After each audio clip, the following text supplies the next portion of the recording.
The lottery is not about getting rich. It's about helping people, and it always has been. The lottery is what helped raise the Great Wall of China, build the roads of Rome, and today, in South Carolina, it's what generates millions of dollars each year for scholarships like the SC Hope, Life, and Palmetto Fellows. The South Carolina Education Lottery is investing in you. Visit sceducationlottery.com/betteryou to learn more. John Hooper, el mártir protestante de Inglaterra. En una fría mañana de febrero de 1555, una multitud se reunía en la ciudad de Gloucester, Inglaterra. En el centro de la plaza, atado a una estaca rodeada de leña, se encontraba un hombre de unos 60 años. Su nombre era John Hooper, y estaba a punto de convertirse en uno de los primeros y más prominentes mártires de la Reforma inglesa. ¿Qué llevó a este exmonje a desafiar no solo a la Iglesia católica, sino también a sus compañeros reformadores? ¿Qué secretos y luchas internas moldearon su camino desde los claustros monásticos hasta la hoguera del martirio? La historia de John Hooper es un relato de transformación radical, convicción inquebrantable y sacrificio supremo que ayudó a dar forma a la Reforma protestante en Inglaterra. Es la historia de un hombre que, en su búsqueda de la pureza doctrinal y litúrgica, se enfrentó no solo a los defensores del catolicismo, sino también a los líderes del emergente establishment anglicano. John Hooper nació alrededor de 1495 en Somerset, Inglaterra, en el seno de una familia acomodada.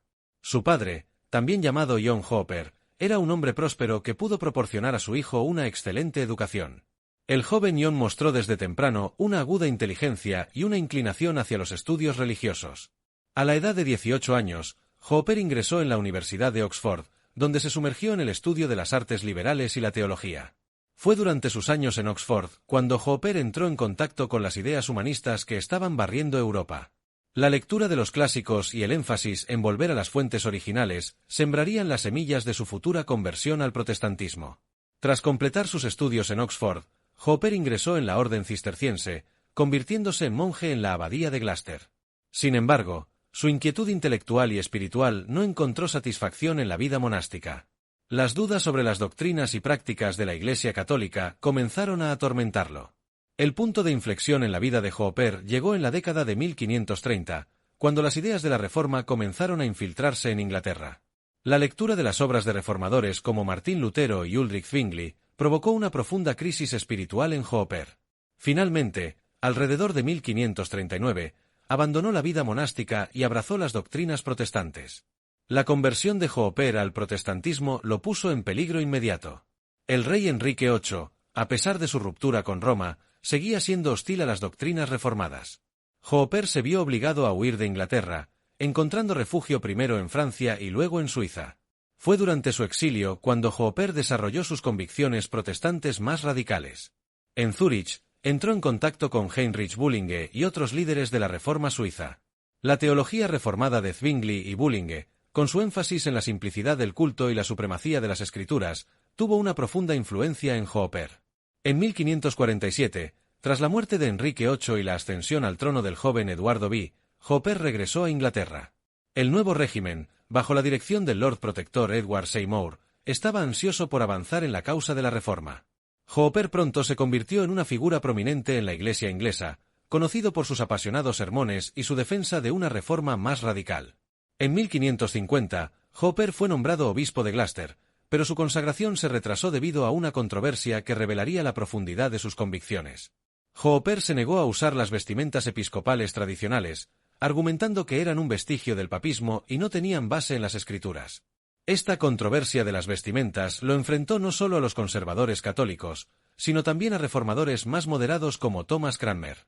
La disputa se prolongó durante meses, con Hooper llegando incluso a ser encarcelado brevemente. Finalmente, cedió lo suficiente para ser consagrado, pero el episodio dejó claro que Hooper no estaba dispuesto a comprometer sus principios, incluso frente a la oposición de sus compañeros protestantes. Como obispo, Hooper se dedicó a la reforma de su diócesis con un celo incansable. Predicó extensamente, instituyó un riguroso examen del clero y trabajó para mejorar la educación y la moral tanto de los sacerdotes como de los laicos. Su estilo de vida austero y su dedicación al deber pastoral le ganaron el respeto y el afecto de muchos, aunque sus críticos lo consideraban demasiado radical y poco dispuesto al compromiso.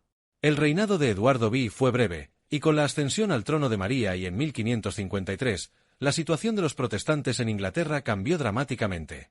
La nueva reina estaba determinada a restaurar el catolicismo, y Hooper pronto se encontró en el punto de mira. Arrestado en 1553, Hooper pasó los siguientes 18 meses en prisión. A pesar de las duras condiciones y los repetidos intentos de hacerle renunciar a su fe, se mantuvo firme en sus convicciones. En enero de 1555, fue juzgado por herejía y condenado a muerte. El 9 de febrero de 1555, John Hooper fue quemado en la hoguera en Gloucester, la ciudad donde una vez había servido como obispo. Su martirio fue particularmente cruel. El fuego, mal preparado, ardió lentamente, prolongando su agonía.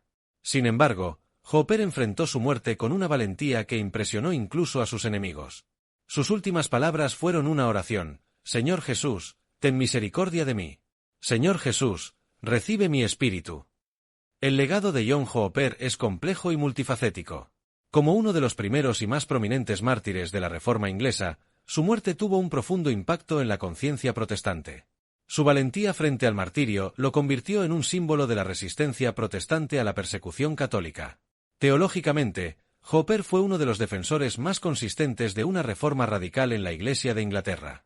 Su insistencia a la supremacía de las Escrituras, su rechazo de las tradiciones que consideraba sin fundamento bíblico y su énfasis en la simplicidad del culto prefiguraron muchas de las posiciones que más tarde adoptarían los puritanos. La controversia de las vestimentas, iniciada por Hooper, tuvo repercusiones duraderas en la Iglesia de Inglaterra. Aunque perdió la batalla inicial, su posición sentó las bases para futuros debates sobre la naturaleza de la autoridad en la Iglesia y el alcance de la reforma litúrgica. Como obispo, Hooper estableció un modelo de liderazgo pastoral que influyó en generaciones posteriores de clérigos protestantes. Su énfasis en la predicación, la educación del clero y la reforma moral anticipó muchas de las prioridades de la Iglesia reformada.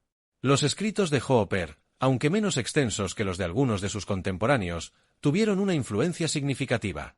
Sus comentarios bíblicos y tratados teológicos contribuyeron al desarrollo de la teología reformada en Inglaterra y fueron ampliamente leídos por los protestantes durante el reinado de María y más allá. Quizás el aspecto más duradero del legado de Hooper sea su ejemplo de integridad y convicción. En una época de cambios religiosos rápidos y a menudo oportunistas, Hooper se mantuvo firme en sus principios, incluso cuando esto lo puso en conflicto con sus aliados y, finalmente, le costó la vida. La vida de John Hooper nos recuerda que la Reforma no fue un movimiento monolítico, sino un crisol de ideas y debates a menudo acalorados. Su historia es un testimonio de cómo la convicción personal y la búsqueda de la pureza doctrinal pueden entrar en conflicto con las realidades políticas y eclesiásticas, a veces con consecuencias trágicas. Hoy, cuando visitamos la Catedral de Gloucester o estudiamos los debates sobre la liturgia y la vestimenta en la Iglesia de Inglaterra, encontramos las huellas de John Hooper. El mártir protestante de Inglaterra, el hombre que una vez fue monje católico y terminó dando su vida por sus convicciones reformadas, sigue desafiándonos a considerar el costo del compromiso y el valor de la integridad en cuestiones de fe y práctica religiosa. The lottery is not about getting rich. It's about helping people, and it always has been. The lottery is what helped raise the Great Wall of China, build the roads of Rome, and today, in South Carolina, it's what generates millions of dollars each year for scholarships like the SC Hope, Life, and Palmetto Fellows. The South Carolina Education Lottery is investing in you. Visit sceducationlottery.com/betteryou to learn more.